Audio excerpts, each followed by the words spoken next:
So finally, na-approve din tayo dito kay Mada Loan App. So Mada Loan ang pangalan ng loan app na ito, no? May Madali Loan, may Mada Loan. So magkaiba po sila, no? Which is, guys, no, in and out din to sa Play Store. At kaya ko naman siya, no, i-brought out ulit sa inyo kasi nga po, nakita ko siya sa Google Play Store. Nandun na naman siya. At nagmumukha po siyang bagong loan app po, no? Dahil ka-release niya lang ulit last July 2025 at nag-update siya agad, ha? This August 2025. Kaya bagong-bagong atake nito. At eto na nga, no, na-approve nga ako dito. Which is for the second time. Finally, na-approve. Yes, this is my second time na po kasi dahil last year po, nag-apply po ako dito at dininied niya ako. Nireject niya ako. Hindi ko pa nakita yung loan summary, wala na. Naligwak na ako. Pero this time, i-share ko na sa inyo yung full information about Mada Loan App. Kung worth it ba siya utangan? Okay ba talaga siya utangan? Dahil the moment po no, na na-approve ako dito, tinawagan agad nila ako sa approved loan offer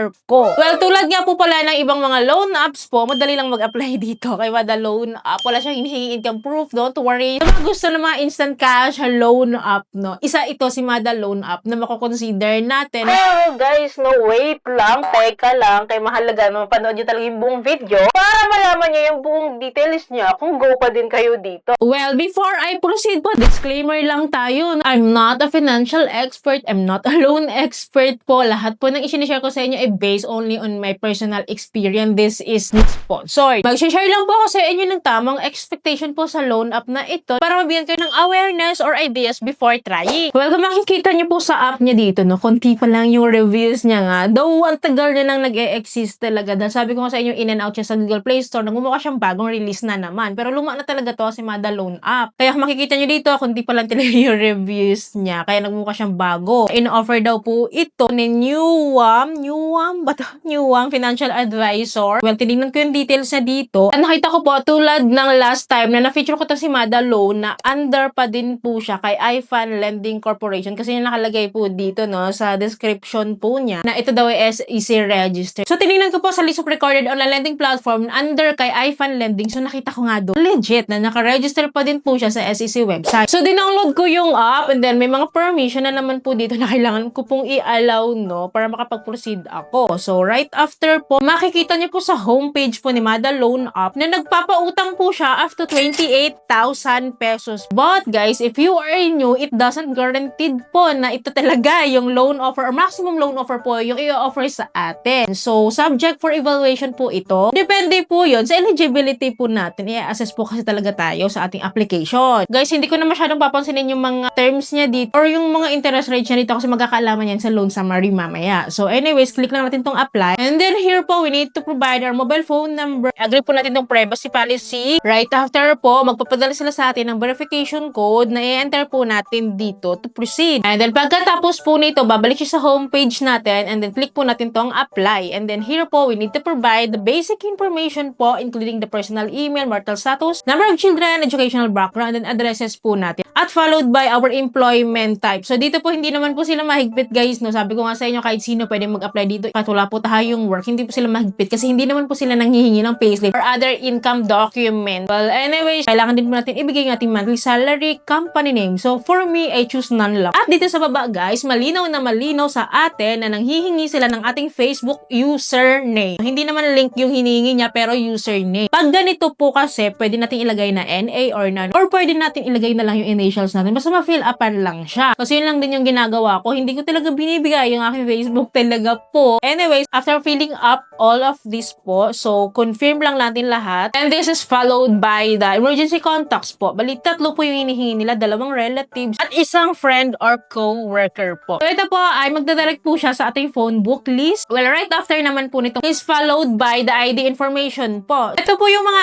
IDs po na nire-require po nila. So, ang dami po nito. No? So, siguro naman kahit isa dito meron tayo. And alam nyo ba, ang pinili ko dito is yung PhilHealth ko. We need to input the ID number po, our name, our gender, and our birth date po. And then, of course, pipicturean po natin yung ating ID po dito. And then, if we are done with this po, so next tayo, which is the withdrawal info na po, or the payment details na po. So, ito na po yung information po na kailangan natin i-provide kung gusto po nating ma-disbursan. So, mamimili po tayo kay e-wallet account ba or bank accounts ba. So, for me, I choose again my GCash account para mabilis ko nga pong manotice. So, right after po nito, no, lang ka-countdown na po tayo dito. So, antin lang natin. And then, ito na nga, no, meron siyang instant cash loan offer sa akin. At gladly, and I'm so happy talaga na na-offeran niya na ako. The last time, guys, dininahid niya ako. Well, kung makikita niyo po dito, no, 2,000 pesos po yung offer niya po sa akin. At malinaw naman yung details po dito na 7 days to pay po siya. Sa first payment po, and then sa second payment ko po, mawi-wave naman. Malit lang din naman yung second payment ko, no? So, 2,000 pesos yung aking loan amount. Ang aking babayaran daw sa within 7 days to pay. From today na nag-loan ako, 2,140. So, doon pa lang may 140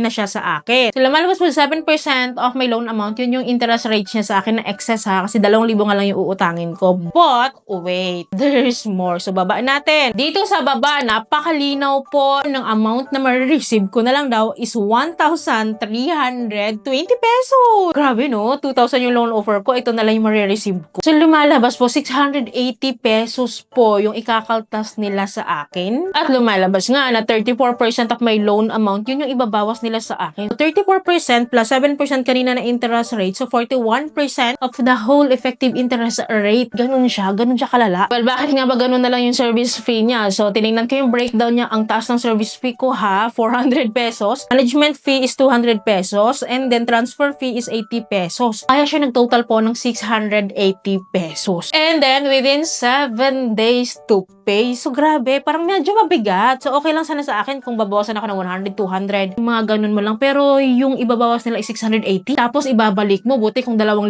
lang ulit. Hindi eh. Ang ibabalik mo is 2,140. May excess pa. Kaya, di ba, pag-isipan yung mabuti to kung gusto nyo i-try. Magpapaka-transparent talaga ako sa inyo. Mataas po itong interest po na ito dahil within 7 days to pay lang din siya. So, kaya ko po na-confirm na talagang papasok siya sa account ko in case po no, na mag-loan ako dito. May tumawag nga po sa akin right away. Kinonfirm nga po yung aking application dito na dapat daw i-loan ko na kasi nga po on process na daw siya. Na-detect daw nila na may attempt na daw ako. Ang sabi nila sa akin, no, kung nababother daw ba ako sa loan summary nila. Kasi syempre, kung makikita mo nga naman doon, napakataas talaga. Pero sinabi nila sa akin na subject for evaluation pa daw ito. Possible mataas yung matatanggap mo or mababa yung matatanggap mo. So, possible din na it is what it is. Medyo naguluhan ako sa part na yon kaya gusto nilang i-confirm today kung i-disburse ko na daw ba siya. Diba? Bongga. So, dapat kasi kung ano talaga yung nakalagay dito, it is what it is, diba? Para hindi na tayo mag-isip magkano na lang yung ma-approve sa atin. Nasabi nung agent sa akin kanina na subject for evaluation pa siya. So, paano pala kung mas mataas pa yung ibabawas nila sa atin without our knowing, no? Kasi sabi niya sa akin, malalaman ko na lang daw kung magkano talaga na-approve kapag daw kinonfirm ko na po ito at nag-decide na akong i-disburse ito. Diba? Ang gulo nun, ang labo po nun. But one thing is for sure talaga, nagpapautang po sila. Well, anyway, sino naka-experience sa inyo dito kay Mada Loan App? For sure po, meron sa atin dito nakapag-try. So, paki-comment down below. Chika nyo naman dyan yung mga experiences nyo para aware din iba nating viewers. So, for me, hindi ko po siya marirecommend po kasi mataas masyado yung interest rates niya. Pero guys, wala akong magagawa. Kung gusto nyo pa rin siyang itry, at least na ipakita ko na sa inyo, nabigyan ko na kayo ng heads up, pag-isipan yung mabuti kasi ayaw natin magka-problema in the long run. Well, anyways, again, don't worry, mag-a-update naman po ako. Kaya dapat po nakasubscribe po kayo and click yung bell button para lahat po ng videos ko is updated and notified po kayo. So, yun lamang po. Thank you po for watching this video. Bye!